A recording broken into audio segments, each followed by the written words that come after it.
Bəli, anar bülten sistemində yeni era.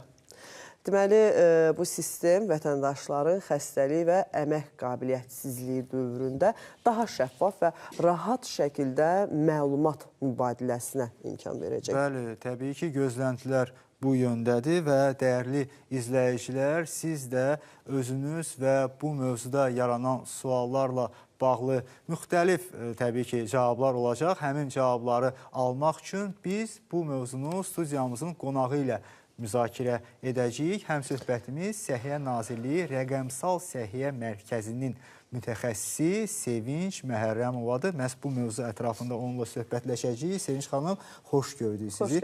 Artıq süjeti də izlədik. Görünür ki, Sevinç xanım, ən vacib sualla başlayaq. İstənilən yeni bir sistemə keçid varsa, o zaman köhnə sistemin artıq müəyyən mənada yararsız olduğu barədə mülahizələr yaranır. Bəs bu yeni sistemə keçidin əsas məqsədi nədir? Sualınız üçün təşəkkür edirəm.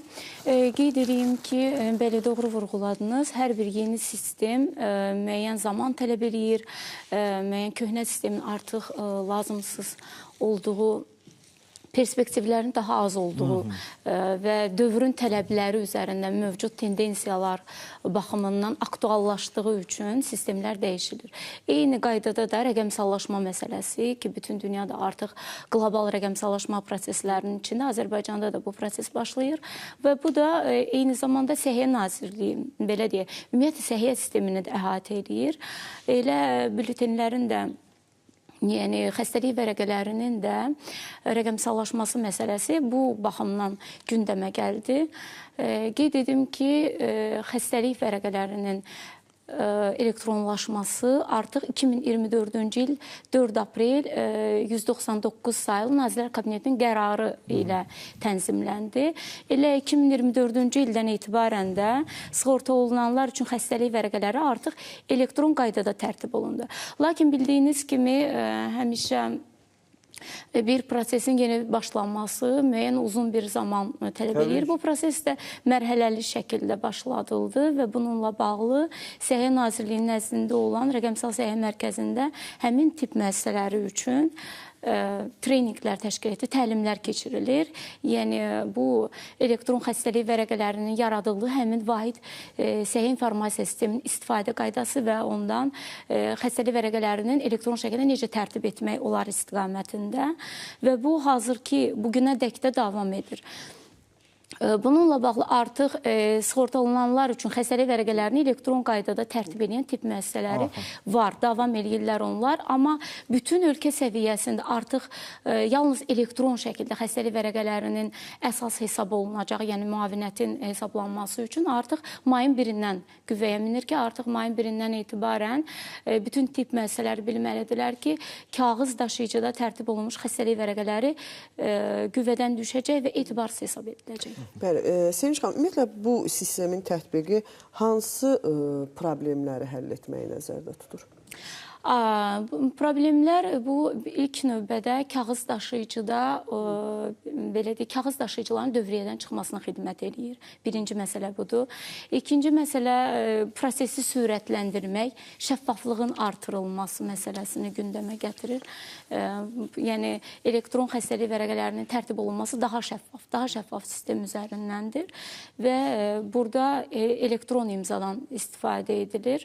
Qeyd edim ki, bəzən maraqlanırlar ki, xəstəlik vərəqələri elektron şəkildə tərtib ediləndə bu rəsmi sənəd hesab olunurmu? Çünki adətən biz adət etmişik ki, imzalansın, mühürlənsin, həkim, baş həkimin təsdiqi. Burada da eyni qayda gözlənilir və heç bir təlaş keçirməyə gərək yoxdur. Çünki bu da necə ki, kağız daşıyıcı tərtib olunan xəstəlik vərəqəsi kimi qanuni qüvvəyə minir, rəsmi sənəd hesab olunur. Bu da həkimin sima imzası ilə təsdiqlənir, eyni zamanda da baş həkimin. Bəs bu, indi yeni sistem tətbiq olunacaq. Əlbəttə ki, yeni sistemin tətbiq olması ilə bərabər insanlarda, vətəndaşlarda müəyyən suallar yaranacaq. Vətəndaş bu sistemdən istifadə üçün nə etməlidir? Bu sistemə keçid bir dəfəlikmi baş verəcək, yoxsa mərhələli bir həll planı varmı? Bunlar maraq doğuran suallardır. Qeyd edeyim ki, proses artıq qeyd etdiyim kimi 2024-cü ildən başlanıb, mərhələli şəkildə davam edir. Hal-hazırda aktuallaşıb ki, artıq bir mənalı olaraq kağız daşıyıcı qəbul edilməyəcək. Burada vətəndaşın üzərinə yük düşmür. Elə ən böyük, belə deyək, üstünlüklərdən biri də vətəndaş üçündür. Çünki əvvəllər bildiyiniz kimi, yəqin bu hər birimizin başına gəlib ki, müəyyən bir xəstəlik keçirirdi və yaxud qəza bir şəraitində tibb müəssisəsinə müraciət edirdi ki, orada bizə xəstəlik vərəqəsi açırdılar və yaxud zəng edirdi bunu qeydiyyatda olduğumuz tibb mərkəzinə ki, bizə xəstəlik vərəqəsi açılsın. Onlar da həmin xəstəlik vərəqələrini açırdılar tarixdən. Biz düşməli olurduq həkimlərin ardınca ki, müayinə həkiminə müraciət yaxınlaşırdıq ki, xəstəlik vərəqəsini tərtib etsin. Sonra imza tam təsdiq üçün baş həkimə yaxınlaşırdıq. Müəyyən bir yorucu bir proses davam edirdi və bizim üzərimizə düşürdü ki, həmin xəstəlik vərəqəsini işə götürənə də işlədiyimiz, çalışdığımız müəssisəyə təqdim edək. Artıq çox üzr istəyirəm, bir sual da yaranır bu yerdə. Əgər xəstə elə haldadır ki, heç yerə gedə bilmir, misal üçün də evinə çağırır həkimi və yaş meyarları da var, kateqoriyası var da. Müəyyən bir yaş həddində olan insanlar yəqin ki, bu elektron sistemdən daha əziyyətlə yararlana biləcək. Onlar üçün hansı mexanizmlər nəzərdə tutulub? Qeyd edeyim ki, elə bu mexanizmin üstünlüyü də bundan ibarətdir ki, konkret tibb müəssisəsində bu vərəqənin açılması ehtiyac deyil. Çünki bu elektron şəkildə sistem üzərindəndir. Bunun üçün elektron səhiyyə mobil tətbiqi də var. Həkimlər əziyyət çəkməsin deyə həmin mobil tətbiqi telefonlarına yükləyirlər və istər çağırış üçün lazım olan getdiyi həmin bu evdə ola bilər, bu başqa bir məntəqədə ola bilər ki, xəstə qeyd elədiyiniz kimi, yəni o imkanları yoxdur ki, yaxınlaşsın tibb mərkəzinə.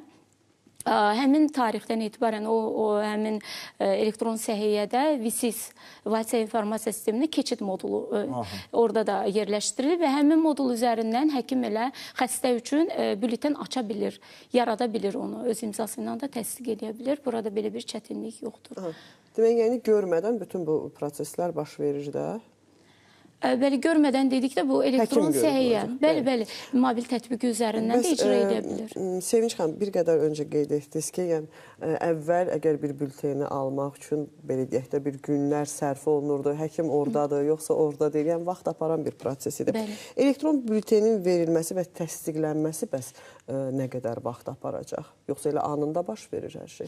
Qeyd edeyim ki, bülten xəstəlik barədə məlumat artıq tibb mərkəzinə ötürüldüyü andan etibarən xəstəlik vərəqəsi açılır elektron şəkildə, həmin tarixdən etibarən ki, hansı ki, xəstənin deməli, imkanı yoxdur iş yerinə yaxınlaşsın, əmək qabiliyyətini müvəqqəti itirmiş hesab edilir. Həmin tarixdən etibarən də açılır və proses 3 gün müddətinə, sonra 6 gün müddətinə bu, yəni normal xəstəlik vərəqələri hansı şəkildə tənzimlənirdisə, neçə gün müddətinə verilirdisə, elektron qaydada da bunlar dəyişməz olaraq qalır. Sadəcə bu elektron şəkildə icra olunur. Bəs burada Sevinç xanım, bu məlumatların ötürülməsi prosesi də maraqlıdır. Ümumiyyətlə, bu prosesin özü, sistem necə baş verir? Sahə həkimi mi ötürür bu məlumatlar, yoxsa necə baş verir bu prosesin özü?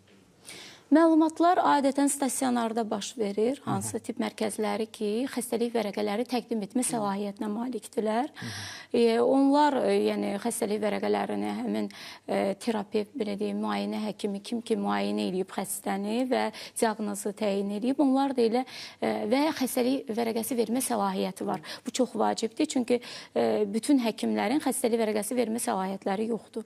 Yəni sistemdə də onlar xəstəlik vermə səlahiyyətləri varsa, xəstəlik vərəqəsi tərtib etmək, həmin həkimlər mütləq şəkildə sima imza, hüquqi imzanı əldə etməlidirlər və vahid səhiyyə informasiya sisteminə çıxış əldə etməlidirlər ki, xəstəlik vərəqəsini elektron şəkildə tərtib edə bilsinlər.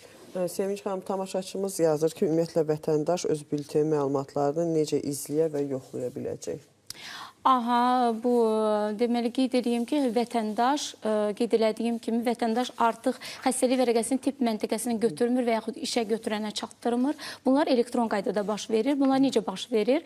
Bunlar vahid səhiyyə informasiya sistemində xəstəlik vərəqəsi elektron qaydada tərtib edildikdən sonra həmin sistem üzərindən də Dövlət Sosial Müdafiə Fondunun müvafiq alt sisteminə inteqrasiya vasitəsilə daxil olur və onlar müvafiq işləmələri apardıqdan sonra artıq əmasda yaradılır həmin həmin elektron qaydada özü izləyə bilir vətəndaş.